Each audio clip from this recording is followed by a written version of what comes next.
Reisilainele Estraveliga.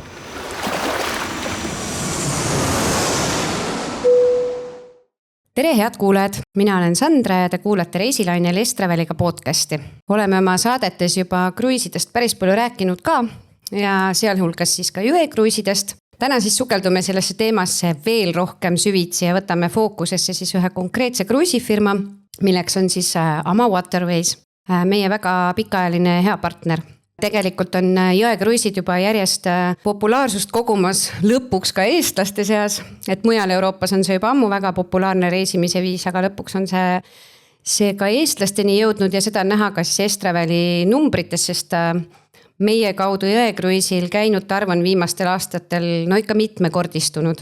Ja et seda huvi siis veelgi rohkem kasvatada, oleme siis täna siia maha istunud ja neist plaanis siis veelgi rohkem rääkida ja oma Ama Waterwaysi kogemustest on siis minuga siia täna rääkima tulnud minu hea kolleeg Kristi, kes on meil kruiisispetsialist ja käinud ise ka Ama Waterwaysi kruiisil küll mõnda aega tagasi, aga ikkagi käinud. Tere Kristi! Tervist! Ja teiseks külaliseks on mul näitleja Ingrid Markus, kes siis väga värskelt hiljuti Ama Waterwaysi jõekruiisilt naases ja on ka siis meie oma muljeid siia tulnud jagama. Tere Ingrid! Tere! Ma mõtlesin, et võiks alustada kõigepealt Kristi sinuga ja rääkida korra katsu nii lühidalt, kui oskad üldiselt öelda, et mis see jõekruiis üldse mis see endast kujutab? No nagu nimigi ütleb, jõekruiis. Ja. Et tegemist on siis meresõiduga, laevasõiduga, seekord jõel. Laevad on väiksemad, kallas on lähemal, laevad saavad rohkem linna südametesse, mida nad siis külastavad. Võib-olla on rohkem vaatamisväärsust, rohkem võib-olla kultuuri, maastikku ja see on selline rahulik voogamine tavaliselt. Ja ütleme nii, et seda ei saa küll kõikide kruiisifirmade kohta öelda, aga valdav osa neist ikkagi on sellised, milles on peaaegu kõik teenused hinnas. Et kui ookeanikruiisidel on paljudel see, et sul on seal majutus ja mingi toitlustus sees, et päris paljud teenused on lisatasu eest, siis enamus kruiisifirmad on sellised, millel on kõik hinnas juba. No see struktuur on ikka sama, et sul on hinnas, eks ju, kajut vastavalt sellele kategooriale ja siis vastavalt kruiisifirmale, millise teenindustasemega on, et on premiume, on luksuskruiise, et sellest see sõltub, et seal on siis see, mida tasub vaadata, kas ekskursioonid on hinnas või ei ole, et see on suur pluss, kui nad on hinnas. Ja kuhu sa liigitaksid siis Ama Waterwaysi? Ama Waterways ise liigitab ennast premiumiks ja see üks põhjus on see, et nendele ei ole tavaliselt jootrahad hinnas. Ja ta on selles mõttes mõeldud ikkagi tavareisijale. Et päris luxury ei ole, aga ikkagi selline kõrgem nii teeninduse kui laeva välimuse poolest. Ja kindlasti. Ingrid, julged väita, et see nii on? Ja ma olen selles mõttes täitsa nõus sellega. Ja kui ma küsisin ka ema käest, et mis sa siis ütled, mis on see, mis sulle väga meelde jäi sellest reisist, siis ta just kiitis neid kajuteid, et need on ikkagi tegelikult väga mõnusad, mugavad ja seda luksust on seal ka. Et, rohkem ikka hotellituba. Hotellituba täitsa, selles mõttes seda ja. Et kui mõnel inimesele võiks äkki tulla ette pilt Tallinn Stockholmi laevast, eks ju, ja sealsetest kajutitest, et ei ole päris see. Just. Okei, aga räägimegi siis Ingrid natukene sinu sellest värskest kogemusest, et kas sa enne jõekruiisile minekut või selle idee üldse tekkimisest enne teadsid, või et selline võimalus on olemas ja et mida see üldse endast kujutab? Minu teadmised jõekruiisist piirdusid Emajõega. Et mööda seda Emajõge ma olen ikkagi kruiisitan küll päris palju, aga seda muidugi ei anna üldse võrrelda. Et selles mõttes nii kihvt oli selle kruiisi puhul just see, et sul on võimalus näha nii palju erinevaid linnasid, kohti, kultuure, inimesi ja selle jõekruisi pluss on see, et ta ei ole nii tohutult suur. Seal ongi umbes 130 inimest, see on piisavalt intiimne, et sa saadki nendega päriselt tuttavaks ja enamus olid ameeriklased, kuna see on Ameerika ettevõte, siis nemad on ju teada-tuntud hästi avatud ja soojad ja rõõmsad, et kuidagi selline peretunne tekkis hästi kiiresti. Nii et sa väidad, et ei tekkinud sellist tunnet, et oleks rahvast liiga palju olnud, pigem just siuke mõnusam, intiimsem, privaatsem õhkkond. Just, et täpselt selline paras, et sai inimestega päriselt tuttavaks ja seda oli ka palju, et sinna tuldi tähistama oma juubeleid ja sünnipäevi ja pulma-aastapäevi, et seda oli kihvt kõrvalt vaadata ja kogeda. Ja sina käisid siis, ütleme kuulajatele ka, kes veel ei tea, meil natukene on käinud juba sotsiaalmeediast ka läbi, et sa käisid seal oma emaga, eks? Ja sa ütlesid, et ka seal, sa nägid seal veel selliseid kooslusi, et oli selliseid ema-tütar paare veelgi peale teie? Neid oli päris palju kusjuures ja kihvt oli isegi see, et seal oli neid inimesi, kes on juba 3. ja 4. ja 5. korda sellesama jõe kruiisi peal. Sihtkohad on kindlasti erinevad, aga just, et neid lojaalseid kliente oli seal ka ikkagi omajagu palju.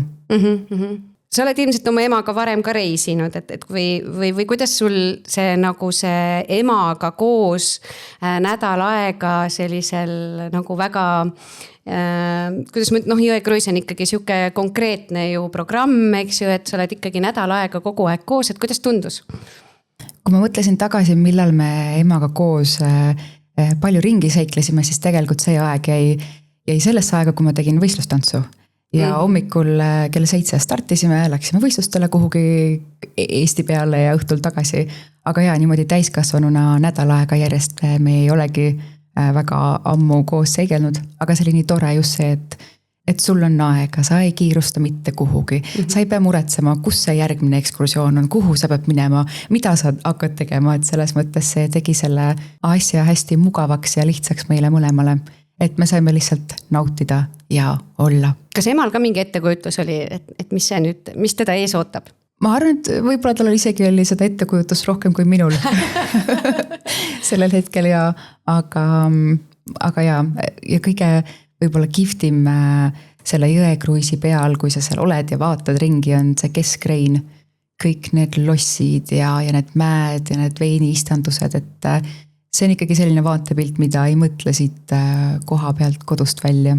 Ja see ei ole ju ainult, et sa näed seda kõik ainult siis, kui on peatus ja sa maha lähed, vaid nagu kogu reisi jooksul kõik see saadab sind nagu 24/7 istu või öösel ja vaata seda kõik on ju mingid linnatulesid või mis iganes. Et selles suhtes jah, see on ju minu arust jõe kruiisi üks suurimaid pluss, et sul on nagu kogu aeg midagi vaadata aknast välja, et ookeanil sa võid merd vaadata, kaua sa seda merd ikka vaatad, on ju. Kristi, sina käisid omal mehega, elukaaslasega.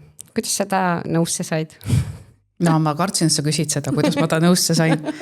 Mehed on tavaliselt, see jõe kruiis võib-olla ei ole esmapilgul nagu selline ahvatlev võib-olla siukse meesterahva jaoks, kes on juba väga palju käinud ja näinud.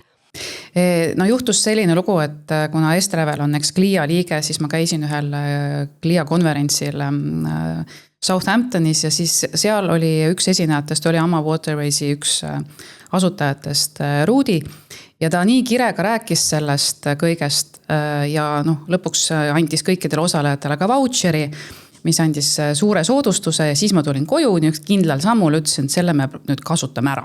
Ja märksõna oli ikkagi see, nagu, et see on rahulik. No Indreku kõige suurem hirm oli see, et ta peab suhtlema hakkama seal laeva peal inimestega, sest ma olen ta mõnele kruiisile veel meelitanud. Ja nagu Ingrid enne mainis, et nad ameeriklased on ju kõvad suhtlejad. Ja siis seal ei olnud, tema hirmud ei kandnud seal vilja, sest mõttes, et seal oli võimalik, oli open seating, sa ei olnud sunnitud kellegi konkreetse inimesega kogu aeg ühes lauas istuma. Ja sa said nagu kulgeda veidi omas tempos, kuigi need ekskursiooni ajad ja need kogunemised ja siis need show'd, mis on laeva peal või siis need ettekanded või siis need sissejuhatused ja väljajuhatused, et need käivad nagu aja peale, aga sa ei ole nagu seotud otseselt kellegiga. Aga jah, nagu Ingrid ütles, et ameeriklased tulevad kohe rääkima, mis mingi suure laua taga, kuhu tuli siis, kuidas see eesti keeles on see extended family, kus oli nagu mitu põlvkonda koos, neid oli, ma ei tea, 12 tükki. Ja see naine alustas minuga juttu, ütles nii, tere, mina olen, ütles oma nime, siis küsis minu nime ja iga lause, mis ta siis ütles, et Kristi, mis sa arvad, Kristi, ja siis tutvustas oma seda 12-liikmelist perekonda ja minule jään mitte ükski nimi meelde, aga siis ma ammustasin tema strateegia läbi, et igas lauses pead kasutama selle inimese nime, kelleks sa räägid, et siis sul jääb meelde. Et tal oli hästi välja õpitud see asi, aga ma pean ütlema, et ma pean harjutama see asja veel. Aga selles mõttes on tore küll, et ongi, et kui sa tahad, siis sa oled seal, saad suhelda ja kui sa ei taha, siis sa tõmbud nagu oma sellisesse nurgakesse ja saad täitsa olla. Ja seda sa siis Indrekule lubasid, et ta saab olla oma ette. Ja lubasin rahulikku ja lubasin nagu just jälle Ingrid enne mainis seda, et see asi nagu planeeritud, et sina ei muretse, millal see ekskursioon on, et selle eest muretseb laevafirma. Et see on nagu sinu jaoks ette planeeritud, selles mõttes täitsa pingevaba ja selline rahulik laisk kulgemine, et see oli see, millega ma siis meelitasin ja minu arust me saime need punktid saime täidetud, mida ma lubasin. Kuidas sul, Ingrid, oli, pidid ka palju suhtlema seal, suhtlesid või pigem otsisid ka seda nagu nurgakest, kus oma ette olla? Ei, me saime ikkagi suheldud päris hästi. Meil tekkisid sellised oma nagu konkreetsed lauakaaslased, et 2 ameeriklast sõbrannad, kes on hästi palju mööda maailma ringi reisinud, et nendega oli küll väga-väga põnev. Okei. Nad olid siis pigem sellised vanemad prouad või? Ei olnud vanemad, nagu sellised minust võib-olla natuke vanemad. Okei. Sest see on nagu ka üks põhiteema, mis jõekruiisidel on, et inimestel kipub jääma arvamus, eks ta mingil määral peabki paika, et jõekruiisil see reisijate vanuseklass on pisut kõrgem, et siuke 60+ valdavalt, aga kindlasti alati igal laevatäiel nii-öelda seltskonnal on ka noori inimesi ja isegi lapsi veetakse kaasa, eks ole? Ja seal jõekruisilaevade puhul on see, et kuna nad on sellised väiksed ja kompaktsed, siis seal on kajut enamasti 2, et 3. inimest kajutisse on suur haruldus, kui sa saad sellise kajuti, kus saad 3. panna. Et seda peab see arvestama, et kui sa nagu 1 lapsega lähed, siis keegi peab üksi kajutis olema. Ja. Et need diivanite peale lisavoodeid ja jõelaevadel ei tehta. Aga on ka üheseid kajuteid, muidugi väga loetud arv, et selles mõttes, kui on kindel soov 1 ja 2, siis tuleb pikalt planeerida, et oleks olemas. Aga ei tekkinud siis kruiisil teil kummagi nagu sellist nagu tunnet, et issand, kuhu vanade kodusse ma nüüd jõudnud olen, enne? Ei, ma nii küll ei sunastaks seda. Ma ka mitte. Ja, et oli erinevates vanustes. Ei, ma lihtsalt üritan nagu neid müüte murdavad, et inimesed tegelikult kipuvad arvama nii, eks ju. Aga selles mõttes lapsi ma ikkagi pigem ei võtaks sinna reisile kaasa. Väga väiksed lapsi, et väikseid lapsi võib-olla jah, kuigi teismelisi ikka on võetud, ma olen kuulnud. Ja meil oli seal üks 13-aastane poiss, kelle kõige suuremaks lõbuks oli siis see, et sai jalgrattaga sõita. Et need jalgrattamatkad olid tal alati number 1, tal pidi olema see jalgratas. Et kindlasti leiab tegevust ka see 13-14-aastane. Aga väiksematel lastel ilmselt jah, seal nagu väga...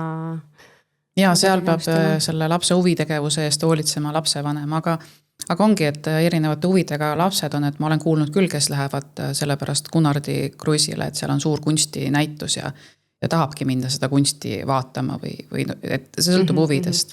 Aga lihtsalt jah, sellega peab arvestama, et seal jõumägesi ja lapsehoidjat ja seda kõike pigem ei ole.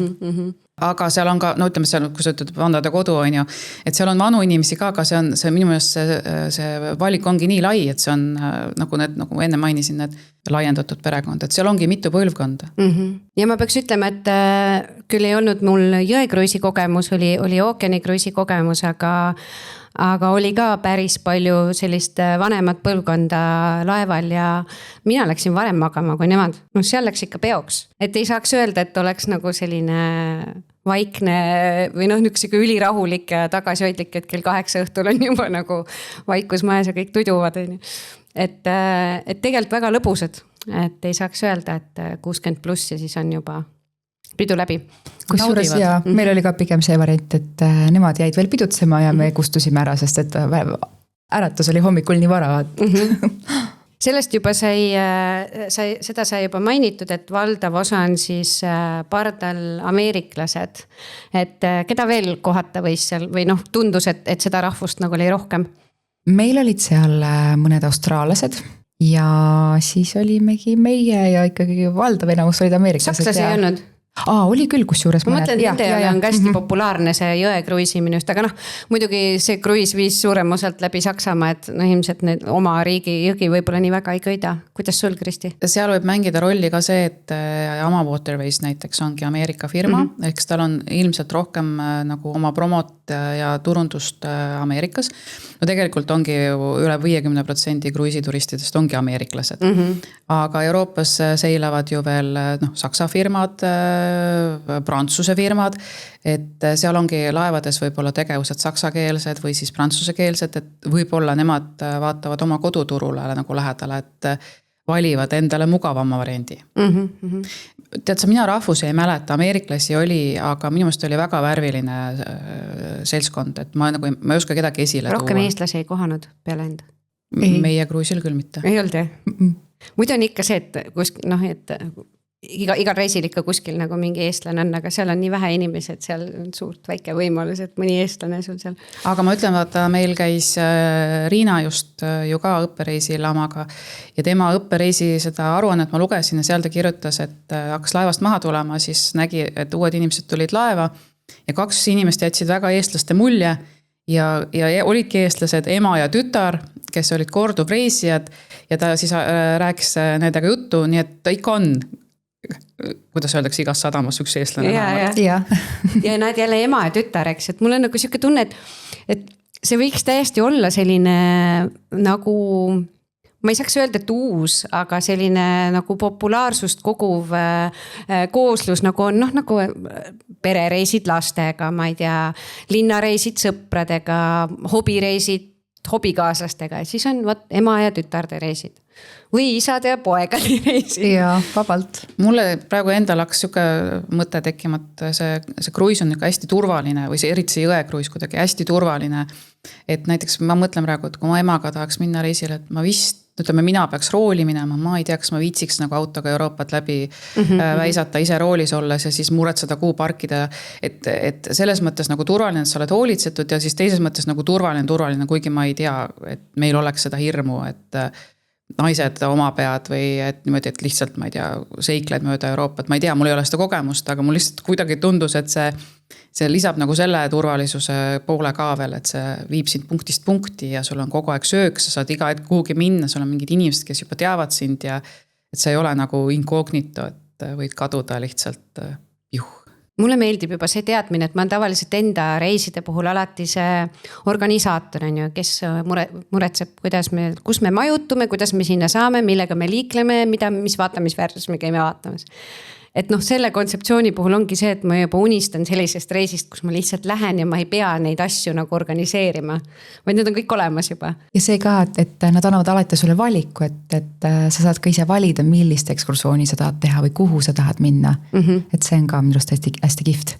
Ja täiesti vabalt võid ka üldse ekskursiooni võtmata ette ja laevad ju peatuvad otse linna südames, astud kõpsti laeva pealt maha ja sul on juba põhimõtteliselt mingi Raekoja plats või midagi sellist on juba ju otse ees, eks. Et selles suhtes on nagu hea mugav. Kui nüüd natuke laevaelust veel rääkida, et mis sinu jaoks, Ingrid, nagu need lemmikaeg seal laeval või nagu lemmiktegevus, kas nagu sulle või emaga koos nagu oli? Meil õnnestus emaga koos teha trenni, mis oli väga äge. Laeval on eraldi treener, kes siis 3-4 korda päevas teeb treeninguid, 30 minutit, selline täiesti piisav, et saad täitsa sükest head mõistlikku koormust, aga samas ei väsi ära. Kas see oli see treening, mis laevatekil väljas nagu toimub? Ja. Et see oli väga, väga kihvt ja süke tore üllatus, mida võib-olla isegi ei oodanud. Ja laevas on olemas ka jõusaal, et saab nii-öelda iseseisvalt ka teha ja toimetada seal. Käisid seal ka? Käisin seal ka, jah. Kristi, mis sinu jaoks oli see süke kõigem laeva peal? Sa mõtled nüüd kohta või nagu elamust või? Võib-olla mõlemat. No mul lihtsalt, kui sa küsisid selle küsimuse, siis mul esimesena tuli selline mõte ja ma räägin selle ära, ma ei tea, kas see vastab su küsimusele, aga mul oli Prantsuse rõduga kajut, mis tähendab siis seda, et see uks on maast laeni, on ju, sa saad see lahti teha, aga sul on need nagu piirded ees, et sa välja ei kuku sealt uksest, eks. ja kuna mina käisin Donau, ma poleks vist öelnud seda, et ma olen Donau kruiisil käinud, eks? Okay. Ma nendest marsruutidest mõtlesin, et me ka üks hetk räägime. Okay. Ja siis ta siis seilab seal vaikselt ja mul on tavaliselt see rõdu uks lahti, sest suvine aeg. Ja siis hommiku 6:30 paiku tuleb pagarilõhn. Sa saad aru, nad on need croissantid ahju pand seal köögis ja see tuleb sulle akna sisse ja see tunne, et keegi küpsetab selle värske saia ja ma lihtsalt tõusengi püsti, panen riidesse, lähen sinna restorani ja sööngi. Et see oli selline asi, mis mul on praegu nagu... Palun mulle need croissantid, mis just ahjust välja tuli. Ja. Või üleüldse, et kokk tegi ka vist akna lahti ja kuidagi see nagu see õhk või kõik. See oligi nagu äratuskell, et kell ei pidanud kelisema või croissanti lõhk tuli tuppa. Ja siis mulle meeldis, nüüd asukoha mõttes mulle väga meeldis see tekk. No just see, et sa näed vasakule paremale, kuidas see seilab. Mulle meeldis seal väga see, et seal oli see kapteni sild. Sa nägid kohe, nad olid tööl, nad olid sul peopesa peal, on ju, kes seal tööd teeb, mis nad teevad. Ja siis see koht, kus nad sildad alt läbi sõidavad, siis nad peavad lappima tavaliselt selle varikatuse, mis on päiksevarjuks. Nad lapivad selle kokku, et ta mahuks nende madalate sildade alt läbi.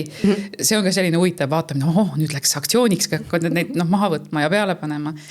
Ja siis minul kustumatu mulje on need lüüsid, et kui sa nagu läheb sinna lüüsi põhja ja sa vaatad nagu 9-kordne korrusmaja on betoonsein, sa mõtled, ja siis sa tõused ja siis, see on nagu selles mõttes jälle omaette kogemus. Et... Sul oli ka kruiisil nende lüüsid? Ja, päris mitu korda ja täpselt, et see on selline kogemus, mida kuskilt mujalt varem ei ole saanud ja kogenud niimoodi, et see oli väga eriline tunne.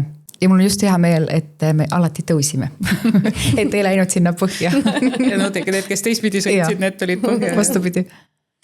Aga sinul oli nii prantsuse kui välirõduga ka jutt, kui me eksin, eks? Istusite ka seal rõdul? Istusime küll ja saime täitsa isegi päikest võtta ja nautida neid ilusaid vaateid seal ka. Aga Sinna saab vist oma croissanti ja kohvi ka tellida, kui väga tahad, on ju? Tuppa rõdule. Peaks saama vist küll. Ma arvan, et... Tüüpiline eestlane ei proovi. Läheb kohale, mis ma teen teistele tüli. Lähen restorani ja söön. Et see toiduvalik oli küll väga hea ja korralik.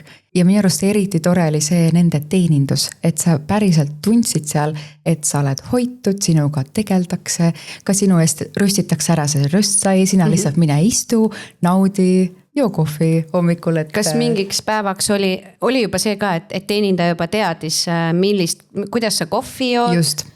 Ja kuidas sa eelistad millist veini sa eelistad või mis iganes, on ju? Oli nii? Oli. Nad olid väga-väga tublid seal ja tähelepanelikud. Kui me saabusime sinna, siis mul õnnestus juttu vesta ühe reisijaga, kes oli just lõpetanud oma kruiisi ja ma küsisin tema käest ka, et mis on siis see kõige, mis sa välja tooksid. Ja ta ütles ka, et teate, et minu eest ei ole ammu nii ilusasti hoolitsetud, et see on väga-väga eriline tunne. Aga vaata, kus peab ikka hea mälu olema nendel töötajatel ikka, et see kõik nagu meelde jättast.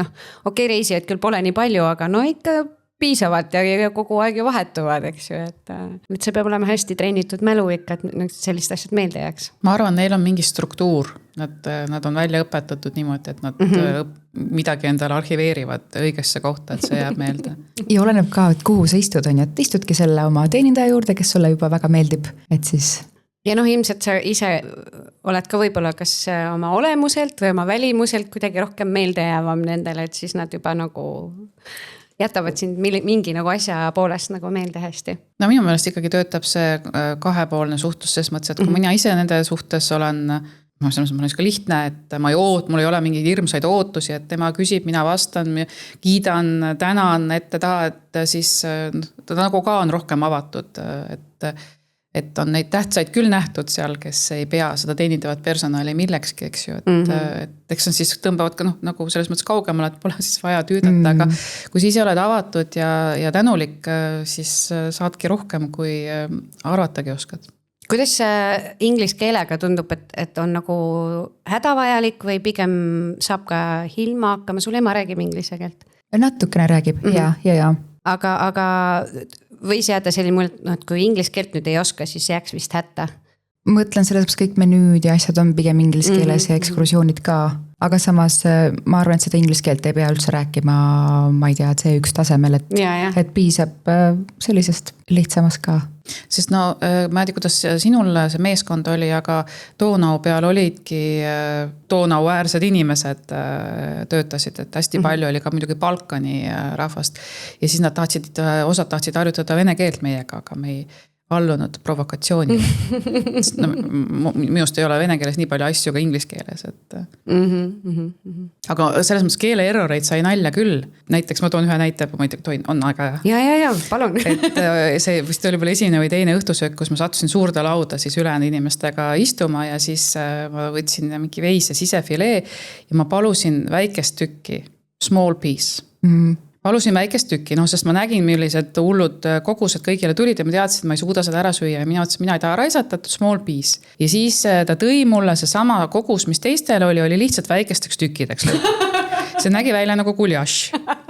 Ja siis mina küsisin, vaatasin seda ja siis ma ei julgenud sellele kelnerile midagi öelda, siis ma küsisin teiste käest, et kuulge, mida ma tellisin? Et ma tellisin ju väikse tüki, kõik ütlevad, jaa, sa tellisid väikse tüki, aga sain hoopis sama tüki väiksemateks tükkideks tehtud. No, et selles mõttes mingid erroreid tuleb, aga jälle midagi nagu meenutada naljaga.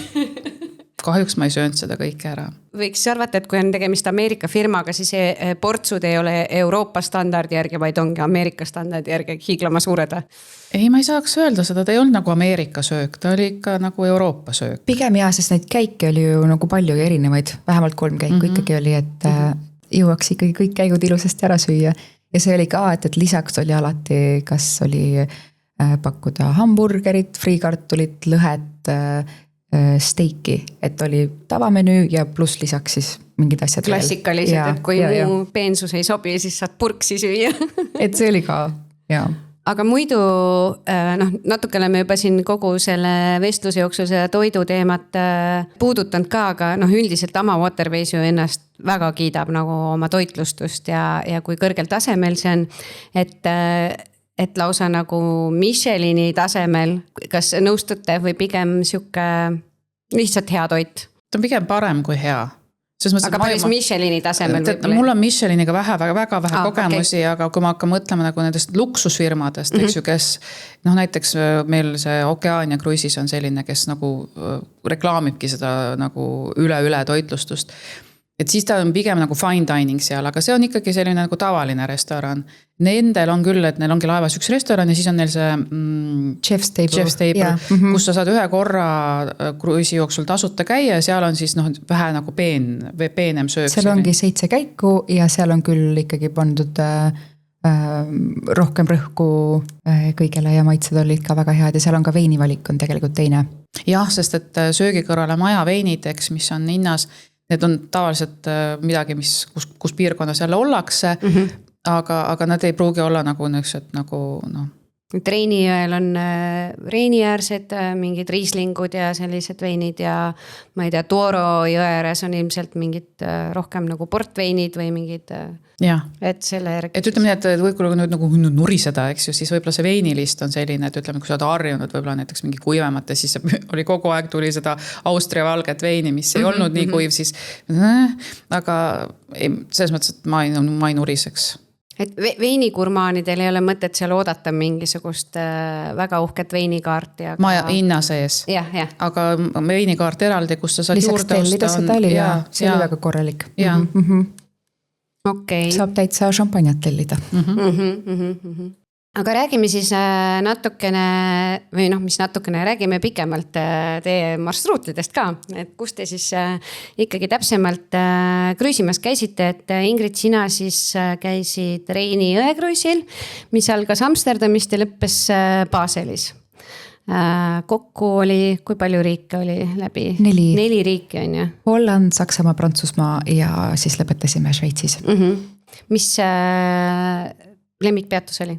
Väga kihvt oli Saksamaal see Rüdesheim ja kogu see piirkond, et see on ka selline, et ta on lihtsalt nii eriline juba ainuüksi kõik need veiniistandused ja meil olid nii toredad giidid, kes andsid seda lugu sealt edasi, et seda oli väga kihvt ja äge kogeda ja seal oli ka veini degusteerimine, et kas teile toorest riislingut ka anti pakkuda? Ei, me toorest riislingut ei saanud. Aga me saime mina olen Rüdesheimis saanud toorest riislingut, jah. Aga see oli sügisel, just olid nagu kas veini tegemise aeg? okei, nii, vabandust. ja teine koht, see Prantsusmaa piirkond, millest me läbi põikasime, Strasbourg ja Kolmar, et need olid väga-väga kihvtid, selline üliarmsad, väikesed. Nagu siuke muinasjutu pildiraamat. Muinasjutu külakesed seal. Ja seal samamoodi me seiklesime natuke omal käel ka ja sattusime ühte eriti toredasse restorani, mis oligi siis spetsialiseerunud juustude peale. Ja no millised juustud ja veinid seal olid, et neelud hakkavad käima praegu tühjaks. Ja ekskursioone võtsid pea iga päev või kuidas sellega oli? Iga päev ja ma katsetasin ära ka nii jalgrattamatka kui jalamatkad ka. Ja tore on see, et seal sai ka valida, et millises tempos sa liigud, et kas sa oled aktiivsem, kas sa tahad natuke rahulikumalt liikuda ja kulgeda. Et see valik oli seal, oli kenasti olemas. Ja grupid on sellised pigem väikesed või kuidas sa kirjeldaksid seda, paljukesi te enamasti olite? Kuskil 20-25, umbes nii, jah. No ikka siuksed, mitte väga suured. Algas Amsterdamiseks ja Amsterdamis, enamasti vist Ama Waterwaysil on päris paljud sellised kruisid, mis alguse linnas veedavad nagu ühe öö lisaks, et sa saad nagu seal nagu mitu päeva olla, ja lõppes siis Baselis, see on ka päris huvitav koht, kus nagu lõpetada seda kruiisi. Kuidas te Baselist üldse koju tagasi saite? Seiklesime rongiga natuke, aga ma ütleks veel natuke Amsterdami kohta, et kuna meil oli seal aega ringi kõndida ja jalutada ja seal oli ka järgmine siis päev algaski selle nii-öelda kanalikruisiga, siis taaskord meil oli üks eriti tore giid, kes siis rääkis Amsterdami salalugusid meile ja nii tore küsimus, et mis on siis kõige suurem oht Amsterdamis, mis te arvate? Kõige suurem oht? Kanalisse kukkuda? Kõige suurem oht on jalgrattal sõitev turist. Makes sense. Ja seda rataste lugu on seal palju. Ma arvan, et ma julgekski Amsterdamis vist jalgrattaga sõita turistina. Et neid rattad on seal kanalite põhjas tõesti väga-väga palju ja see, kuidas nad pargivad neid, et ikka juhtub, et ratas on pargitud valesse kohta ja siis seal linnavalitsus korjab need rattad kokku, teeb pildid ja siis järgmine küsimus oli, et kuidas sa siis nagu sealt tõestad, et see on sinu ratas. Mõtlesin, kuidas sa tõestad, et see on sinu ratas, mis sa nagu tegema pead, aga ilmselgelt sul on see võti, mis keerab selle ratta lukus lahti. Et neid rattaseiklusi oli seal omajagu. Või enamasti need kruisid, eks ju, algavad ikkagi kuskilt suurest linnast on ju, väga paljud algavad Budapestist, Donau kruisid ja Amsterdamist, eks ju, paljud algavad, aga tihtipeale ka algavad nad kuskilt, kas algavad või lõppevad kuskilt pigem sellisest mingist väiksemast kohast. Et mis ma just mõtlesin, et Baselist ka on ju, et tagasi Eestisse saada võib-olla ei ole nii lihtne. Et teie siis tulite, eks ju, Baselist rongiga Zürichisse ja Zürichist lendasite. Aga Amsterdamis on väga lihtne, seal lennujaamast sõidad rongiga, teil oli vist transfer, eks ju, kruisifirma poolt. Aga tegelikult ka lennujaamast sealt rongiga sõita rongijaama ja praktiliselt rongijaama tagant juba need kruisid ka lähevad, et ei ole nagu keeruline. Aga Kristi kruis hakkas sellisest väiksest ei ole külake, linnake ikka vist, nagu Vilshofen, piisikene kuskil Saksamaal. Lõuna-Saksamaal ja sinul oli ikka kena seiklus, kuidas sinna jõuda? No jah, ma just mõtlesin, et see on hea argument, kui sa ise korra läbi teinud, siis sa tead, miks sa järgmine kord kliendile pakud, et mine päev varem. Või võtta siis kruisifirma poolt pakutav transfer, eks ju, mis tuleb, võtab sind lennujaamast peale ja viib sind otse laeva. Jah, alguses võtta ei oska nagu, nüüd ma muidugi kogu aeg muretsengi üle võib-olla, aga ei oska nagu karta selliseid nagu Deutsche Bahn, Saksa raudtee, midagi ei tohiks ju rohkem aja järgi käia kui Saksa raudtee. aga jah, meil sattus niimoodi, et me sõitsime Münchenisse lennukiga ja siis pidime sõitma Müncheni lennujaamast linna, et rongi peale minna, mis viib meid siis sinna Vilshofenisse.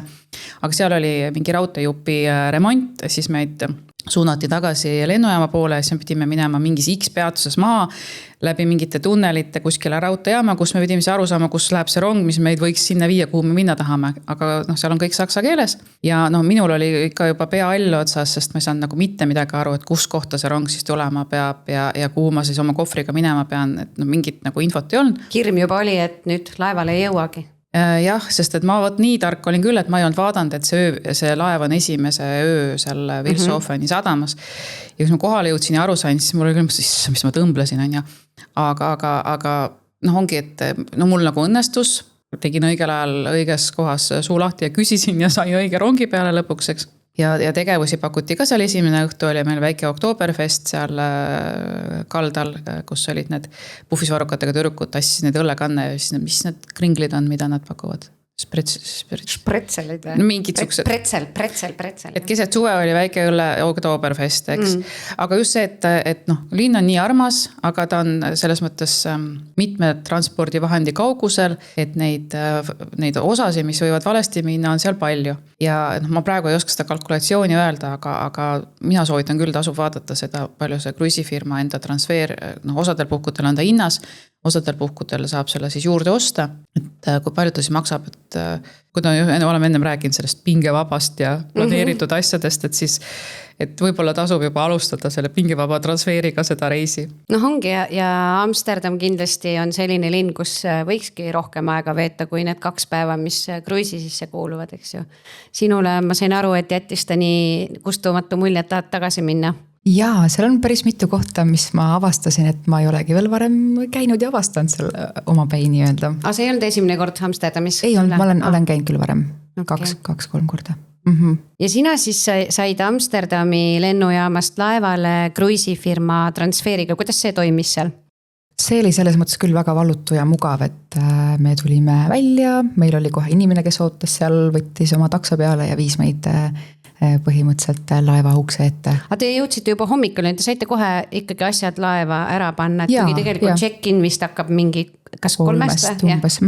Et me saime asjad ära panna, jalutasime seal ringi natuke ja siis juba tegelikult saigi laeva. Siin tootas kajutis mingi huvitav üllatus ka. Ja seal olid lilled ja seal oli pudel veini.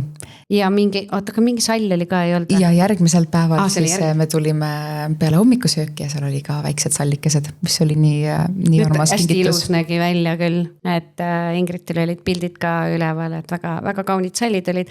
Aga see ei ole vist tavapärane, et nad selliseid kingitusi teevad või on, sa ei tea, Kristi? Ma arvan, et tähtpäevade puhul saab neid asju ette tellida, aga Ingrit oli meil ikkagi erikülaline.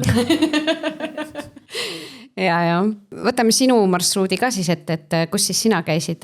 Sellest me juba rääkisime, et sa väiksest Vilshofeni linnast alustasid ja lõpetasid sa veidike suuremas linnas. Ja, minul oli traditsiooniline Donau kruiis, mis siis algas sealt Vilshofenist, sõitis läbi Passau, Linzi, Viini, Bratislava, Budapesti. Ja siis Budapestis oli samamoodi tegelikult 1 öö, et laev jõudis juba ennem õhtut kohale, siis ta veel lihtsalt tiirutas seal Budapesti peale, näidati neid valgustatud maju. Nii et hommikul oli lihtsalt hea laevast maha astuda ja edasi minna järgmistele tegudele. Aga kui sa nüüd küsid, siis mis see nagu kirsid tordil oli, siis mulle jättis nagu kustumatu mulje Bratislava. Ma arvan, et ma ei satuks sinna.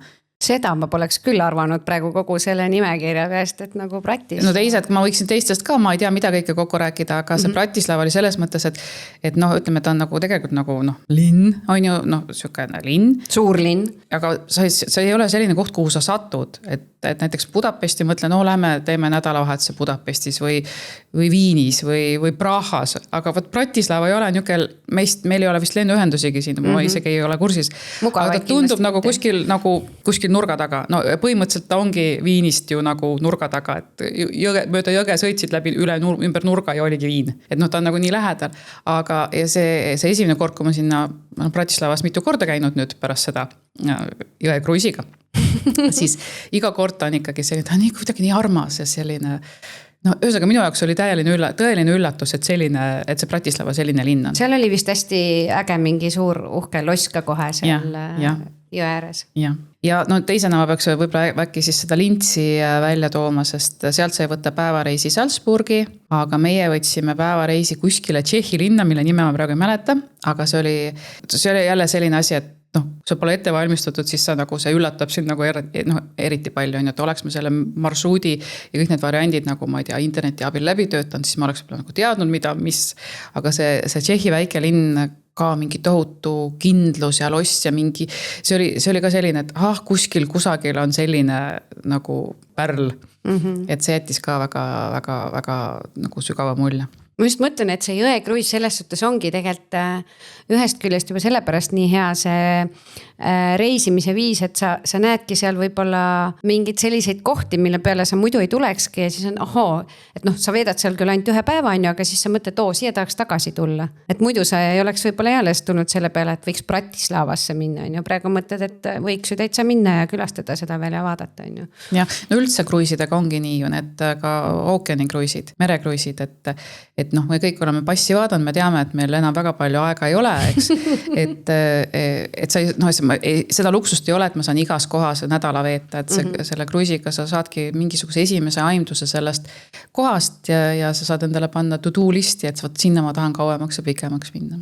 Kas sul tekkis ka mõni koht veel, kuhu sa võib-olla tahaksid tagasi minna pikemaks? Jaa, Kolmar oli selline koht, täpselt see väike muinasjutuline linn ja kõik need maitsed ja toidud ja veinid ja kusjuures see oli ka väga hea koht, kus shopata kingitusi nii endale kui lähedastele, et see valik oli väga-väga hea seal. Kusjuures kui shoppamisest ja kingitustest rääkides väga hea aeg jõekruiisil shoppamiseks ja just sükeste nipsasjakeste ostmiseks on ju jõuluturgude aegsed jõekruiisid, et see on nagu aeg, kus on pea igas peatuses, põhilised on seal muidugi Salzburg ja mitmed Saksamaa linnad, kus on need jõuluturud on ikka nagu siuke meie Raekoja platsi jõuluturg jääb isegi alla nendele kõvasti. Ja need jõeääred ongi täis ju neid keskaegseid küla-linnakesi, mis... igas ühes on jõuluturg. Et see on väga hea aeg tegelikult minna. Ja seda jõuluvaibi oli seal küll, et seal oli ka neid väikseid poekesi, kus on aastaringselt võimalik jõuluehteid ja asju ja kellakesi ja kõike, mida võib ette kujutada. Jah, et selline jõekruis, eks igasugune kruis, aga jõekruis on siuke tegelikult igaks aastaks, eks ju, et suvel on väga hea aeg minna, et siis on nagu kindel, et sul on soe ilm, kui sulle see meeldib, on ju. Sügisel on just veinisõpradele väga hea aeg seal kruisida ja jõulud kindlasti jõuluturgude fännidele ja kellele võib-olla ei meeldi selline palav periood. Kevad on alati ka hea aeg reisimiseks, et selles suhtes need ju toimuvad kõik aastaringselt, et võta omale lemmik aeg, millal tahad minna ja teil ei olnud liiga palav selle? Ei, kuidagi... Sest mulle meenub, et kuskil umbes samal ajal Euroopas, Eestis oli kuumalaine, aga meil oli seal täpselt selline paras ekskursiooniks mõeldud ilm, et oli, ma arvan, 23-24 kraadi. No see on väga okei, jah. Ja ei olnud iga päev sellist lauspäikest ka, et muidu sa ikkagi 2-3 tundi ei jaksa kõndida võib-olla nii mõnusalt. Kristi, mis ajal sina käisid? Augustis. Ikkagi ka suvel. Jaa, aga ma ei mäleta midagi hirmsat temperatuuri mõttes. Ja kusjuures laevas oli ka ju väikene bassein, et mäletan, üks päev oli küll ikkagi nii hea ilm, et sa ikkagi nagu päikest võtta ja basseinis istuda. Et ta on küll siuke pisike, aga andis sellise mõnusa puhkuse vaibi küll. No ilmselt seal trügimist ei olnud basseinis, et selles suhtes... Meil ikka natukene naisi oli seal. Natuke oli või? Aga kõikides laevades ei ole, osades on lihtsalt mingid vähe suuremad mullivannid või midagi sellist. Aga osades on basseini ääres baar. Teil ei olnud baari basseini ääres? Meil oli baar, aga ütleme niimoodi, et see oli võib-olla rohkem selline nagu kujunduselement. Et joogid tulid ikkagi altkorruselt. Sellest me juba rääkisime ka, et natukene põguselt, et seal lauaveini sai söögi kõrvale ja et ekskursioonid on hinnas Ama Waterwaysil. Mainisime me seda või? No igatahes Ama Waterwaysil on ekskursioonid hinnas. aga noh, et räägiks siis nagu täitsa täpselt üle, et mis siis on oma Waterwaysi kruiiside hinnas ja et mille eest tuleks lisaks maksta. Kristi, alustame sinuga, sina kindlasti tead täpselt. Mina tean täpselt. Tegelikult see sõltub kampaaniast.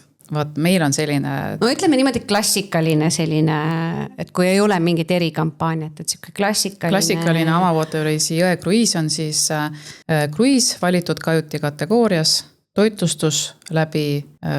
Kogu toitlustus laeval, ei ole mingit, et vaat selles restoranis tuleb lisa maksta? No seal 2 restorani ongi, üks kord selles chef table'is on tasuta. Minu meelest seal on ilmselt ka nii, et kui seal ei ole nagu piisavalt kliente sinna chef table'isse, siis kui sa lähed ja avaldad soovi, siis sa võib-olla saad sinna käia veel mõni kord. Ja meil õnnestus see. Päris viimasel õhtul me saime sinna veel ühe korra, mis oli nii tore. No, et esimesel ja viimasel või oli teine ja viimane. No näed, toimib. No just, et sa pead teadma lihtsalt, et minna ja küsida. Siis, oota, kus me olime nüüd? Toitlustus, siis toidu kõrvale jook, on maja veinid, on maja õlu ja siis need karastusjoogid. Ja siis enamasti ei ole hinnas jootrahad. See cruise director, kes alguses räägib, mis seal laeva peal toimuma hakkab, kuidas asjad tutvustab seal võib-olla isegi seda meeskonda. Ennast tutvustab, no tema ongi nagu siis programmijuht, õhtujuht, abiperson, tema ongi nagu see sinu see... Õlg, millel nutta. Jah, just. Kui ta otsib siis teise õla, kui see ei ole õige õlg.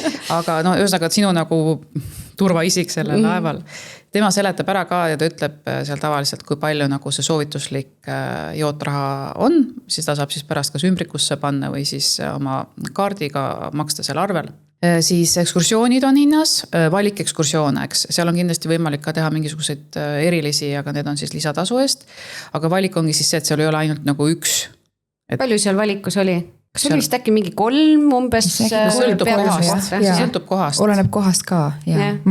No, mina nägin ka 3 on, et oli variant. Aga tundus siuke piisav valik täiesti, et ei... Ja, ma arvan küll, see oli täitsa piisav. Kui sa võtad näiteks selle lintsis oli meil kas terve päev seal Salzburgis või siis lihtsalt võtad hommikupoole on sul see lintsi hommikul see linnatuur jalgsi ja siis teine pool on vaba või siis nagu erinevad tasemed, sa saadki nagu endale ka aega, et taadki võib-olla lihtsalt raamatut lugeda või midagi. Jootrahadest me rääkisime, aga ma tahtsin seda öelda, et meil on üsna tihti see tore kampaania, mis on ainult meie jaoks Eesti turul avatud on, kus on kampaania raames on need jootrahad juba hinnas ja hinnad iseenesest on väga head. Et praegu aasta lõpuni on tegelikult väga palju pakkumisi, et neid tasub vaadata, et seal on need jootrahad sees, mis teeb selles mõttes nagu eestlase jaoks asja lihtsaks, et sa ei pea muretsema, kalkuleerid nii $15 edasi. No ja ameeriklase jaoks on see kuidagi see jootraha jätmine juba, neil on see nagu nii sisse. Nii käpas, et neil oli kogu aeg kuskil väike $, oli pihus, kes sokutas kellelegi jälle. Neil on see kuidagi nii tavaline, eestlase jaoks see võib-olla nii tavaline ei ole, et nagu iga liigutuse eest jätta midagi. Jah, no see on nende elustiil ja minu arust Ameerika turul ongi need üles ehitatud üleüldse kruisid nii, et nad jootrahasi annavad laevas, aga meile meeldiks see, et... Eurooplastele meeldib, kui see on juba nagu... Et kõik on selge, sa tead. Aga... Kui nüüd päris muljetavaldab pikk nimekiri, mis kõik hinnas on, et kas teil kummalgi tekkis laeval nagu kuidagi tunne, et midagi nagu oleks vaja lisatasu eest veel või oli kogu aeg selline tunne, et kõik on kaetud? Et midagi nagu lisaks ei tunne, et tahaks? Selles mõttes oli küll, kõik oli kaetud, et ei olnud kordagi sellist tunnet, et midagi kuidagi peaks kuhugi... Sinul lisakulutusi ei läinud laeva peal? Selles mõttes mitte, aga just, et need giidid tegelikult seda nad ise ütlesid ka, et on nagu nii-öelda selle laeva väliselt. Et kui sulle väga meeldib see giid, et siis sa annad talle nagu veel eraldi. Et see ei lähe sinna laeva nagu meeskonna alla nii-öelda. Et sularaha ikkagi tasub lähedal hoida. Ja üldiselt need giidid on ikkagi päris head ja väärivad seda jootraha ka. Kuidas sul, Kristi? Minul oli üks asi vaja osta laevapoest, ma esimest korda ja siiamaani viimast korda läksin reisile nii, et mul oli hambari koju. Ja selle ma pidin sealt laevapoest ostma ja muud nänni oleks sealt ka saanud nagu meeneid ja asju, aga mul ei olnud küll, ma ei tundnud mitte millestki puudust. et selles suhtes ongi nagu ideaalne ka selles mõttes see kruiisireis, et noh, sa ostad ära näiteks ette lennupiletid, võib-olla seal vajadusel majutuse enne kruiisi on ju, nagu me rääkisime, et päev varem võiks kohale minna. Ja siis on see kruiis ja siis sa teoorias tegelikult, kui sa shopata ei taha või midagi, siis sul ongi kõik kaetud ja sul on eelarve paigas, sa tead täpselt, kui palju sul see reis maksma läks ja rohkem sul ei kulugi. Et nagu ülimugav tegelikult juba sellepärast, sest noh, muidu on ju enamasti ikka see, et sa mõtled, et ostan odavad lennupiletid kuskil ära, siis hakkad vaatama.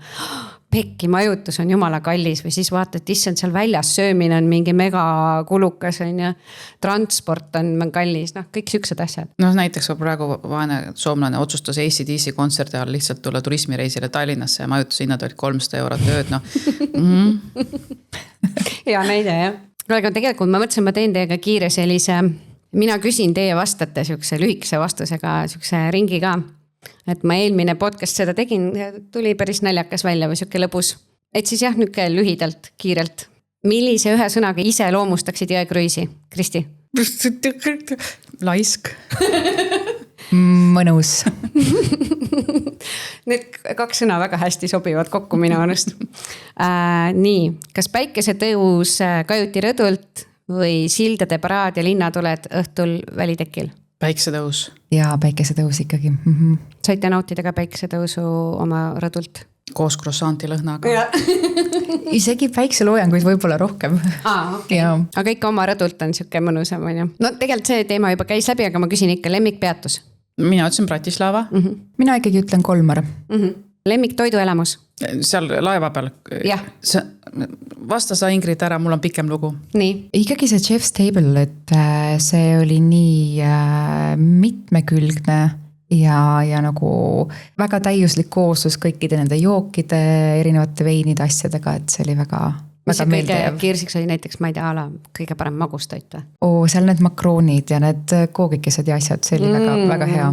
Ma kujutan ette juba. Nii. Kas ma tohin pikemalt vastata? No hea küll. Mul on nali, mida Indrek kogu aeg minu kulul teeb, on see, et hommikusöögi lisaks sellele kaunile croissantile on ju, oli seal igast muid asju ja siis ma ühel päeval lubasin endale 2 vorstisaia. Tähendab, ütlesin, et ma lähen teen teise vorstisaia veel. Nüüd Indrek kogu noorib mind, kui ma teen endale vorstisaia, et teeme ühe vorstisaia veel. Aga see saiast oli see, et mul oli 3. päevaks siis nii, et ma olin saia nägu juba ja ma tundsin, et ma ei suuda rohkem saia süüa ja ma istusin ja ma mõtlesin, et mis ma teen. Ja siis ma küsisin selle kelneri käest, et kuule, kas te mulle smuuti teete. Kirjutasin ette, mis ma sinna smuuti sisse tahan. Ja nad tegid. Ja ma saan nagu öelda, et see ongi minu see mitte see smuuti nüüd oleks maailma parim smuuti, ma ei mäleta, mis ta maitses, aga see kogemus oli nagu vaja midagi muud ja ma küsisin ja ma sain. Ja ta tegid täpselt seda, mida ma küsisin, et see oli minu jaoks nagu elamus. Ja see juba näitab jällegi seda head, eks ju, teenindustaset, mida Amo Waterways pakub. Nii, lemmikpaik laevas?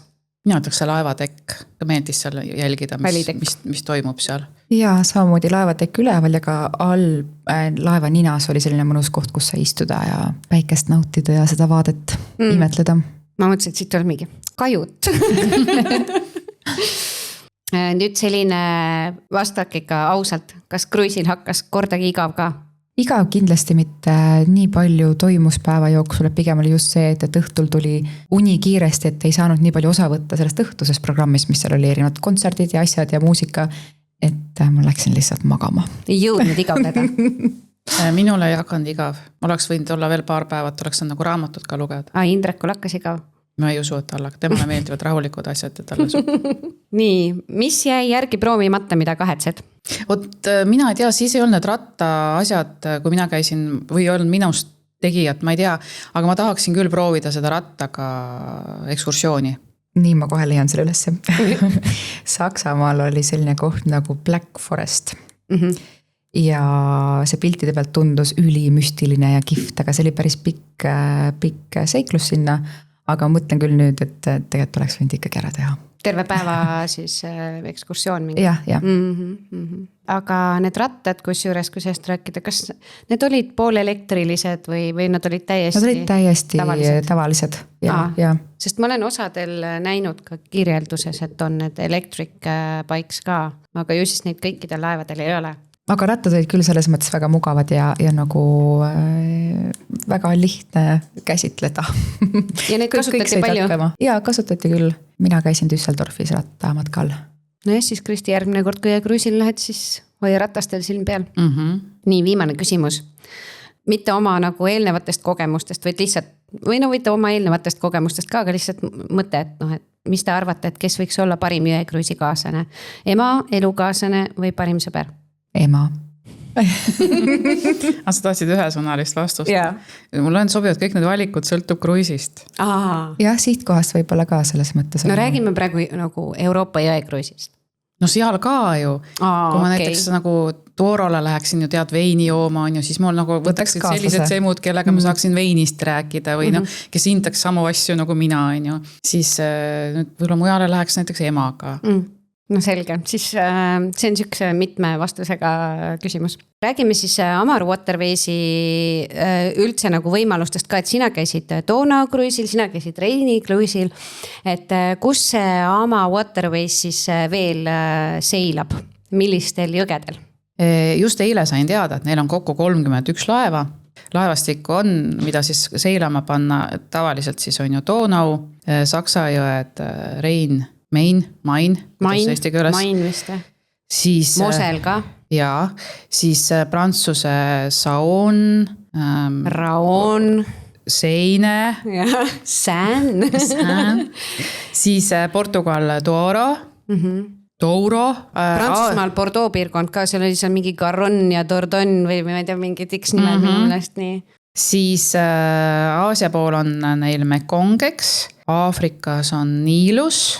Midagi oli seal Aafrikas veel, aga praegu... Lõuna-Aafrikas kuskil nad veel minu arust olid. Kombi äkki või midagi niukest. Ja siis uus on see Magdalena jogi Kolumbias. Peaaegu terve maailm on kaetud. Valikut on ju. Ma ise mõtlen, et noh, Euroopas on neil muidugi kõige rohkem, eks, et juba ainuüksi Donau peal on neid erinevaid kruise ju mitu, on ju, isegi Reini peal on neid mitu. Ja noh, siis kõik see Egiptus ja Vietnam ja et noh, valikut ikka nagu on igale maitsele. Ja noh, siis on erinevad teemad, eks ju, siis on neil need veinikruisid, mis on nagu spetsialiseerunud just veinidele, et seal on vist mingid veinidegusteerimised ja asjad kõik hinnas on ju. Siis noh, Aafrikas ilmselt seal on mingid safariga seotud kruisid, siis jõuluturgude kruisidest juba rääkisime, et aga sellest Niilusest võib-olla peaks nagu selles mõttes täpsustama, et nende Niiluse pakett, neil on kruisipakett, eks ju, see algab tegelikult nii, et sul on vaja Kairosse saada. Sul on paar ööd seal Kairos mingis 5-täärni hotellis, siis sind viiakse Luxorisse, kus reaalselt see kruis pihta hakkab, Niiluse kruis. Ja siis tuleb tagasi Kairosse, et ei ole nii, et sa pead sinna Luxorisse selle laeva peale saama. Et see on nagu kohe maapealse programmiga koos, eks ju, ja tegelikult ju Mekongil samamoodi, et seal on võimalus võtta ainult see kruis, aga sa võid ka võtta päris pikka maapealse enne ja pärast kruisi programmiga, et sa ei pea nagu ise vaatama, et kuidas ma sinna X kohta laeva peale pääsen. Ja hinnad on ju, noh, üldjuhul ikkagi ta on pigem nagu natuke selline kallim toode, aga praegu on siis jah, neil juba pikemat aega käimas selline eripakkumine, mida siis ainult meie oma klientidele saame pakkuda, on mul õigus. Eestis, jah. Jah, et sellised fikseeritud kajutite hinnad valitud kruisidele, noh, seal valik oli päris suur tegelikult, et see iga kuu muutuvad need, see valik ja 1649 eurot vist. Alates, eks ju. Et minu arust see on ikka nagu super hind arvestades, mida sa selle raha eest kõik need toidud ja ekskursioonid ja asjad on ka sees, on ju. Noh, ongi. Ja see oli ka tore, et iga hetk, kui sa tahad kohvi jooma minna, seal on masinad, aparaadid, väiksed snäkid, et see kõik on ka seal kogu aeg olemas. Et noh, ongi, et see on nagu natukene võrrelda nagu võib-olla lihtsamalt eestlastega, et see on nagu Türgi all inclusive hotell, eks ju, aga natuke parem. Lihtsalt see koht muutub kogu aeg. Ja kohvrit vahepeal pakkima lahti ei pea, kogu aeg on nagu ühe korra teed lahti ja ühe korra pakid kinni. Et teinekord võib-olla mõni mõtleb, et noh, selle hinna peale, et nagu kõrge, aga samas kui sa nagu mõtled just, et kui palju peatusi sul on seal, mis sul seal kõik hinnas on, noh, tegelikult see on ikka väga, väga hea hinna eest. Jah. Just see ja, et kui palju sa näed selle ühe reisi jooksul. Minu arust on nii tore mõte, et see on ka nagu see huvi tekitaja, et sa avastadki endale mingid uued kohad, kuhu sa tahaksid minna järgmine kord näiteks natuke pikemaks hoopis. ja päris ägedad on isegi ju 2-nädalased kruiisid, mis siis alustavad samamoodi Amsterdamist, kus sina alustasid, lõpetavad kuskil Budapestis. 2 nädalat sõidavad kõik need Reinid ja ma ei tea, mis seal veel Donau muidugi enamus, et kujutad selle vette, et 2 see läheb ju lausa Rumeeniasse välja. Ja. Et päris kihvt, et mõelda, kui palju riike ja peatusi sa selle aja jooksul veel läbi käid. Kui siin nüüd siis natukene sellest unistamisest rääkida, siis kuhu järgmisena tahaks minna jõekruisile? Kes kelle otsa vaatab? Kristi, ütle sina siis enne. No ma olen seda rauda nüüd tagunud universumile, eks ju. Et ma ei saa praegu poole jätta seda, ma tahan ikka oma seda Douro Portugali jõekruisi unistust. Seda väljendanud üsna mitmes kohas, et see oleks üks asi, mis ma tahaks teha. Aga nüüd ma vaatasin just seda Kolumbia, kuna ma seal Silversi Galapagose kruisil sai must väikest viisi ornitolooga, on ju. Ma ei teanud enne lindudest mitte midagi. Siis Magdalena jõekruis, see reklaamvideo oli ka selline, et rääkis sellest rikkalikust floorast ja faunast ümber jõekallastel pluss see kultuur. Siis mul hakkas väike säde tuli natuke mõte. Linnud hakkasid kõhus lendama. just. Et see võiks olla ka selline midagi hoopis teistmoodi. Mina mõlgutan mõtteid Prantsusmaa suunas ikkagi, et kuna need Prantsuse väikelinnad kuidagi väga hinge jäid, siis just Provence ja see piirkond, et mööda jõgepidi Prantsusmaad avastada, ma arvan, võib olla väga-väga lahe. Kindlasti. Ja teine Vietnam kõlab väga eksootiliselt ja kihvtilt. Ja see on ka sellist tüüpi reis, ma arvan, kuhu võtakski ema, isa kaasa või midagi sellist, et näidata neile teistsugust maailma. Ja just nagu jõe pealt sa näed seda, Vietnamis, kõiki Prantsusmaal ka, kes ta loodus tegelikult ju nii palju, et kogu aeg sa sõidad selle sees ise. Et ma olen ka mingid videosid vaadanud seal niisama see Kolumbia kui Vietnami, need kuskil vahepeal sõidad seal täitsa nagu džungli sees, nagu siis sul ongi see kogu see floora ja fauna kogu aeg nagu ümber. Üks asi veel, mis ma olen mõelnud, et kui ma nüüd nagu oma golfi oskusi rohkem lihviks ja saaksin oma handicapi 30 kanti, siis ma võib-olla julgeks valida ka golfikruisi, konkreetset. Kas eraldi golfikruisid on ka olemas? Jaa, jõekruisidel on ookeanikruisidel on olemas ja on ka olemas jõekruisidel, ma nagu päriselt vaataksin seda, et kus laev viib golfiväljakult. No mitte nüüd täpselt nii, aga mõte on seal vahepeal golfi mängida. Kas mingid ratsutamiskruisid on ka, et käid ühest nagu ratsabaasist teise kuskil looduses metsade, mägede ja losside vahel? Hea idee, selle me nüüd müüme maha selle oma Waterwaysile kalli raha eest. Kas golfikruisidel nagu sealt laeva pealt ka välitekilt saab seda palli lüüa? Minigolf on olemas seal. Aga palli lüüa ei saa. Selles mõttes, et ei ole viisakas vist. Aga teeme lõpetuseks siis veel sellise asja, et ma küsiks teilt, mis võiks olla see nagu põhiargument omal sõpradele, tuttavatele, kui teilt küsitakse või kui te peaksite mingil põhjusel maha müüma selle jõekruisi, ütleme just oma Waterwaysi jõekruisi, kui see mingit rolli mängib? Ühtepidi see ikkagi, et sa näed lühikese aja jooksul nii palju ja koged ja elad seda seal heas mõttes läbi. Ja teistpidi ikkagi see mugavus ja lihtsus, et sa saab päriselt keskenduda puhkamisele ja nautimisele. Olulisele. Ja see, mis on päriselt tähtis. Ja ma ei hakka nagu Ingridit kordama, aga lisan lihtsalt juurde võib-olla see hoitud tunne, et sa oled hoitud.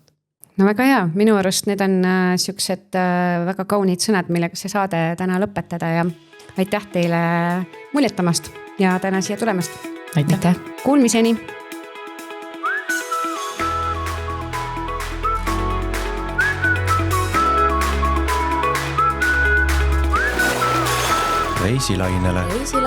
Reisilainele Estraveliga.